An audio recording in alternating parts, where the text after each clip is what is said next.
Қойшыбек, мүбәрәк. Құбыжық. 12 бөлім. Соңы. Қалың қарағайдың арасынан тіліп із қалдырып, зулап келе жатқан құбыжықтың төбесінен ащы, шаңқылдап, бақсының қара бүркіті ауылға қарай құйылып келеді. Бүркіттің даусы құлағына жеткен бақсы шал орнынан атып тұрып, зіркілдеп, бұрқылдап бақсылық ойынға қайта кіріскен. Аузында лапылдап жанған қарағайдың дәу бұтағы қып-қызыл оттың ішінде арлы-берлі ойқастап тұр. Құбыжық кейіндеп қалап еді де, бүркіт ауылға жақындап қалды. Маран, мына жазғандар бүркітімді жәбірлеп, маған лағнет айтқанымен, мен бұлардан кетіп қайда барамын? Маған көмегің керек. Күніміз әлі сөнбеген екен, қара дәуімнің дауысын естіп тұрмын. Қазір ол да келер. Анау құбыжық та жетер. Жүр енді, оны мына тобырға араластырмай шаттың аузынан күтіп алайық.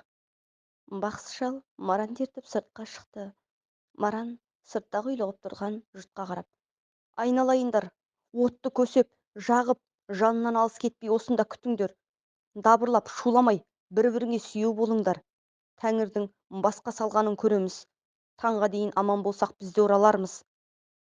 Біз орала алмасақ, ертеңге дәм-тұздарың жетсе, онда бұл қонысты тастап барынша алыс жаққа қоныс аударып кетіңдер.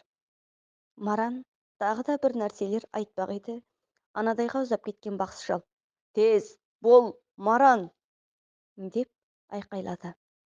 Бақсы шалдың соңынан жүгіре басып Маранды ауылдың желкесіне қарай беттеді. Бақсы шал мен Маран ауыл желкесіндегі Нуқарағайдың шетіне тартылған бұлақтың басына іліне бақсының қара бүркіті шаңқылдай пыштақтап жетті де шалдың иығына қонды. Балақ жүні желбірлеп, мойнын сан мәрте бұрап, жаңа ғана өзі ұшып келген жаққа алақтап қараған бүркіт шаңқ етіп аспанға қайта көтеріле жөнелді. Бақсы шал мана үйден ала шыққан қос шумақ арқанның біреуін Маранға ұстатып: тез, анау қу томардың арғы жағындағы қарағайдың далдасына жасырында, анау жетіп келгенде шалма таста. Құдай қолдап шалмаң дәл түссе, онда арқанның мына үшін бұлақтың басындағы қара тасқа байлай салып, дереу кері шегініп кет. Деп қу томар мен қарағайдың ортасындағы бұлақты көрсетті де, өзі екінші арқанды алып беліне орай бастады.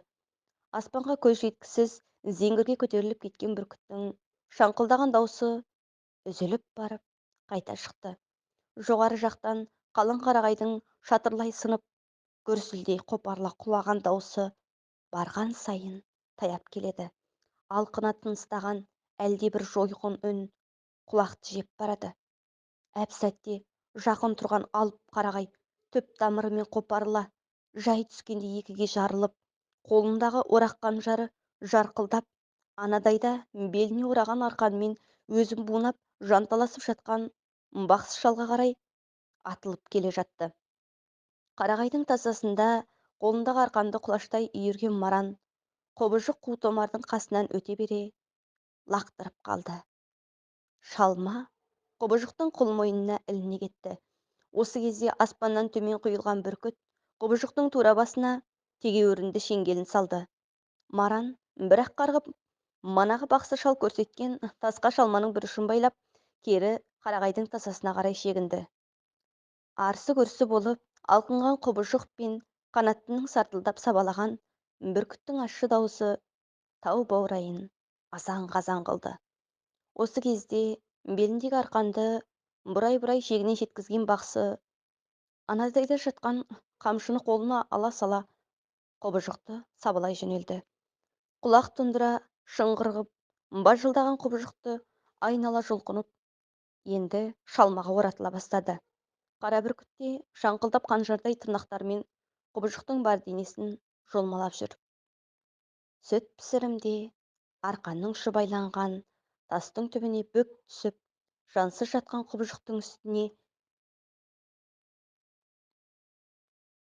маңайдағы қу бұтаны үйгізген бақсы шақпақ тасын соққылап, от ұшқындатты. Үстіндегі шапанның өңірінен жұлып алған мақтаны тұтатқан шал қу бұтақтарды шатырлай жанып жан-жаққа шоғын атқылап жатқанда да отты айналып жүгіріп жүрді. Жақын маңнан әлдебір сыбдырды естіген Маран қанша үңіліп қарағанмен Анадайда қураған кәрі қарағайдың қуысына кіріп алып, өзінің шолақ саусағының қанын құныға сорып отырған Елдарды көрмеді. Соңы